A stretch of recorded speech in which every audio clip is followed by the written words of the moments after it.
کہ جیسے ہی اسلام اور مسلمانوں کا نام آئے گا تو ایک شوشہ اٹھاتے ہیں ہر جگہ سے، یہ الزام لگانے میں بہت جلدی کرتے ہیں کہ مسلمان عورتوں کو زور زبردستی کرتے ہیں، انہیں چار دیواری میں بند کر دیتے ہیں،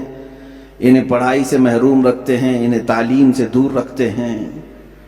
اور نہ جانے کیا کیا شوشے چھوڑ کر کے۔ یہی تو باتیں ہیں جو عورتوں کو ابھارنے کے لیے اور انہیں بیوقوف بنانے کے لیے پیش کی جاتی ہیں۔ میں خواتین سے کہتا ہوں کہ تم ان کی باتیں سننے کی بجائے اپنی تاریخ کیوں نہیں پڑھ لیتی ہیں کہ کیا یہ جو آج بول رہے ہیں حقیقت میں ایسا ہی ہے؟ اگر ایسا حقیقت میں ہوتا تو کئی ہزار حدیثیں ماں عائشہ صدیقہ روایت نہیں کر رہی ہوتی، حدیث کی کتابوں میں ان کی روایت نہیں لی جاتی کہ علم اور یہ تعلیم سے ان کا کیا تعلق عورت کا۔ نہیں میرے عزیزوں، مکثرین صحابہ جنہوں نے کثرت سے حدیثیں روایت کی ہیں، اس میں حضرت عائشہ کا بھی مقام ہے۔ اسلام نے عورت کو ایک خصوصی جگہ عطا کی ہے۔ اس حدیث سے سمجھ میں آتا ہے کہ اللہ کے نبی صلی اللہ تعالی علیہ وسلم نے ارشاد فرمایا، دنیا میں چار عورتیں بڑی عزت والی ہیں، سب سے عزت والی ہیں۔ چار عورتوں کا تذکرہ کیا گیا ہے، وہ دنیا کی با کمال خواتین میں سے ہیں، جن میں سے پہلے نمبر پر سیدہ بی بی مریم رضی اللہ تعالی عنہا، دوسرے نمبر پر حضرت سیدہ آسیہ رضی اللہ تعالی عنہا، تیسرے میں سیدہ خدیجۃ الکبریٰ رضی اللہ تعالی عنہا، چوتھے میں سیدہ فاطمۃ الزہرا رضی اللہ تعالی عنہا۔ یہ چار عورتوں کا تذکرہ کیا گیا ہے اور کہا گیا کہ دنیا کی یہ با کمال خواتین معزز عورتوں میں سے ہیں، اللہ اس کے رسول کے نزدیک بھی۔ اگر حضرت مریم کا تذکرہ آیا ہے حدیث میں کہ یہ با کمال ہیں، تو ساتھ میں ان کا کردار ہے وہ ایک عظیم ماں کی شکل میں آتی ہیں، وہ دنیا کی ایک عظیم ماں ہیں۔ اگر سیدہ خدیجۃ الکبریٰ کا نام آتا ہے ایک با کمال خواتین میں، تو وہ ایک بہت ہی شفیق اور مہربان بیوی کی شکل میں آتی ہیں، جنہوں نے ہر وقت رسول پاک صلی اللہ تعالی علیہ وسلم کے ساتھ وفا کیا، اپنے شوہر کے لیے ساری قربانیاں دیں۔ حضرت فاطمۃ الزہرا کا نام جب آتا ہے تو وہ ایک عظیم باپ کی عظیم بیٹی ہونے کا کردار ادا کرتی ہیں، ان کے کرداروں پر بھی توجہ ہونی چاہیے۔ حضرت سیدہ آسیہ رضی اللہ تعالیٰ عنہ دنیا کی ایک عظیم خاتون کے کردار میں ہیں۔ ان عورتوں کے کردار کو جب ہماری بچیاں پڑھیں گی تو یہ مغربی پروپیگنڈے سے نہیں بہکاوے میں آئیں گی، گمراہ نہیں ہوں گی۔ میں آج تاریخ کے جھروکوں میں سے چند ضرور سیرتیں آپ کے سامنے عرض کروں گا، جس سے ہمارے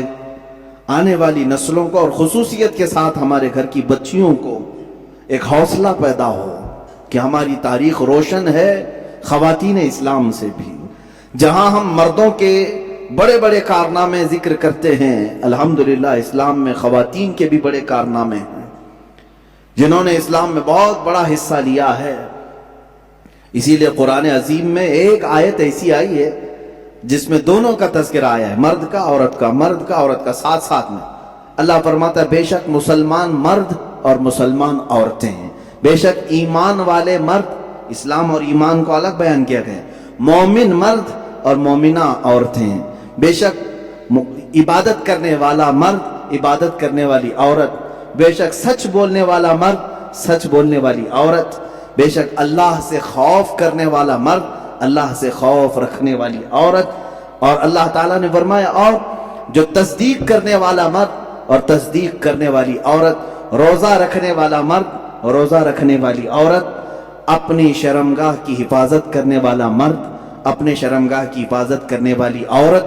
اللہ کا کثرت سے ذکر کرنے والا مرد، اللہ کا کثرت سے ذکر کرنے والی عورت۔ 10 قسم کی صفات بیان کر کے رب تعالیٰ فرماتا ہے اعد اللہ لہم مغفرۃ واجرا عظیما، یہی لوگ ہیں جن کے لیے اللہ نے بڑا اجر عظیم تیار رکھا ہے۔ یہاں پر 10 صفات میں نے جو ذکر کیا اس میں عورتوں کو ساتھ ساتھ بیان کیا گیا ہے۔ اگر تم مسلمان ہو تو عورتیں بھی مسلمان ہیں، اگر تم مومن ہو تو عورتیں بھی مومن ہیں، اگر تم صادق ہو تو عورتیں بھی صادقہ ہیں، اگر تم صائم و روزے دار ہو تو وہ بھی صائمہ ہیں، روزے دار خواتین بھی ہیں، اگر تم اللہ کا ذکر کرتے ہو تو اللہ کا ذکر کرنے والی عورتیں بھی ہیں۔